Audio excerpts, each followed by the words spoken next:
Je le disais, près de 40 700 morts. L'ONU parle d'une souffrance pour les habitants qui est au-delà de ce qu'un être humain devrait endurer. Les chiffres sont vertigineux. Ça perd un peu de son sens.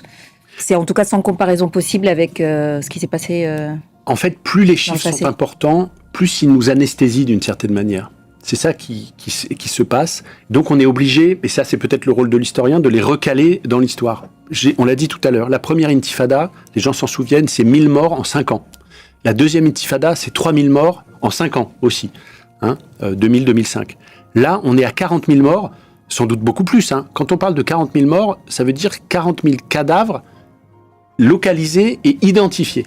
Il faut y ajouter tous les morts qui sont sous les décombres, et puis il faut y ajouter les malades qui ne sont pas soignés, les femmes qui meurent en couche, qui ne sont pas morts directement des bombardements, mais voilà, les famines, les épidémies. On a vu des images tout à l'heure des campagnes de vaccination pour la polio. Donc il y aura des morts de la polio, il y a des morts d'autres de la tuberculose, on l'a vu.